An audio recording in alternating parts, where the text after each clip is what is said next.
दोस्तों bank of Baroda के निकासी को लेकर काफ़ी ज़्यादा मार्केट में न्यूज़ फैली हुई है। आप जहां पे देखेंगे यूट्यूब पे कि बैंक ऑफ बड़ौदा का निकासी क्यों नहीं होता है, तो कोई बताएगा आप डिवाइस बदल लीजिए, कोई बताएगा आपकी आईडी ब्लॉक हो गई, आप दूसरे नाम से तीसरे नाम से ले लीजिए, जब आपका निकासी होना स्टार्ट हो जाएगा। तो बैंक ऑफ बड़ौदा जो अभी किसी भी प्राइवेट आईडी को AIPS करने के लिए नहीं दे रहा। अगर आप लोग नया आईडी या नया डिवाइस लेते हैं तो 7-8 ट्रांजैक्शन आपका होगा, देन आपका जो है ये ट्रांजैक्शन होना बंद हो जाएगा। उनके बाद आपका ट्रांजैक्शन नहीं होगा, सस्पेंडेड फ्रॉड का प्रॉब्लम आना शुरू हो जाएगा। बैंक ऑफ बड़ौदा का विड्रॉ करने के लिए केवल एक मर्चेंट आईडी है बैंक ऑफ बड़ौदा का, या फिर आप किसी भी बैंक का मर्चेंट आईडी यूज करेंगे तभी आपका निकासी होगा।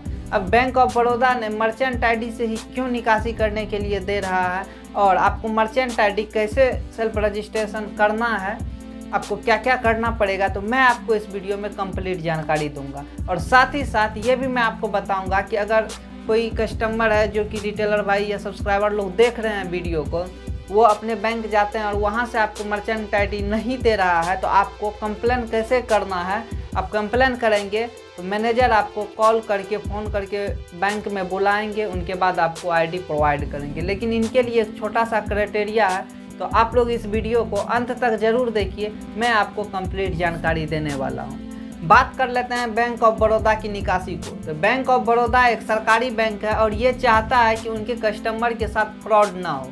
इस फ्रॉड को बचाने के लिए इसने ऐसा कदम उठाया और लास्ट में इनको AIPS डिसेबल करना पड़ा प्राइवेट कंपनियां में। दोस्तों मर्चेंट आईडी का मतलब होता है कि आप जो है कस्टमर को कुछ सामान बेच रहे हैं और वो आपको पेमेंट जो है कैश में नहीं कर रहा है, वो आधार कार्ड के माध्यम से यानी कैशलेस के थ्रू जो है आपको अपने अकाउंट से पेमेंट दे रहा है। तो मर्चेंट आईडी का ये मतलब होता है कि आप से कस्टमर कोई ना कोई सामान परचेज किया है और इनका बिल वो जमा कर रहा है। तो मर्चेंट आईडी से अगर आप निकासी करेंगे तो इसका मतलब यही होता है, और इस पर आपको बैंक के द्वारा कोई भी कमीशन नहीं दिया जाएगा। जैसे कि स्टेट बैंक ऑफ इंडिया में 5 रुपये पर ट्रांजैक्शन का काटा जाता है, उसी तरह बैंक ऑफ बड़ौदा में भी कुछ ना कुछ ट्रांजैक्शन चार्जेज काटता है। तो आपको ये आईडी रजिस्ट्रेशन कैसे करना है, तो आपको सिंपली क्या करना है कि प्ले स्टोर ओपन कर लेना है। प्ले स्टोर में लिखना है कि भीम आधार BOB, जहाँ आपको डिस्प्ले पे दिख रहा होगा, और आपको सिंपली इस तरह से इंटरफेस आएगा, आपको यहाँ पे क्लिक करना है, देन आपको इंस्टॉल कर लेना। इंस्टॉल करने के बाद जिन लोगों के पास मर्चेंट आईडी है तो वो मर्चेंट आईडी डालकर लॉगिन हो जाएंगे और ट्रांजैक्शन कर सकते हैं। जिनके पास नहीं है तो वो लोग क्या करेंगे कि आपको अपने बैंक जाना और उनको बताना है कि हमारे पास एक शॉप है जिनके लिए मैं छोटे मोटे कैशलेस ट्रांजैक्शन कराऊंगा, कस्टमर जो सामान परचेज करेगा, या फिर मेरा साइबर कैफे है जिनसे कि मैं कस्टमर से कुछ पैसा कैशलेस के तौर पे लूँगा अगर कस्टमर के पास नहीं होता।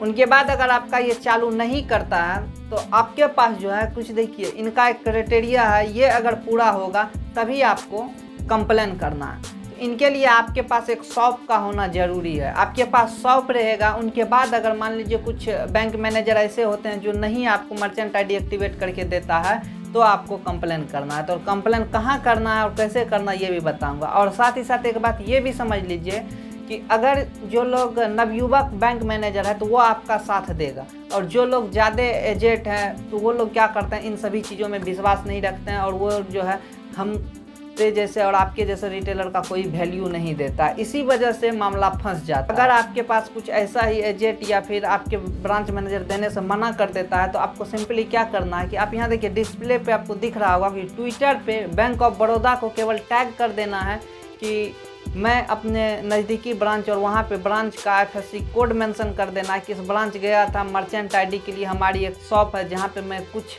ट्रांजैक्शन कैशलेस के द्वारा लेना चाहता हूँ अपने कस्टमर से। तो वो आपको एक मैसेज आएगा वहाँ से कि मैं संबंधित शाखा में इसकी चर्चा करेंगे, और उनके बाद जो है उनके ऊपर जो है मेल आएगा। मेल आने के बाद BM खुद आपसे कांटेक्ट करेगा और आपका मर्चेंट आईडी एक्टिवेट कर देगा।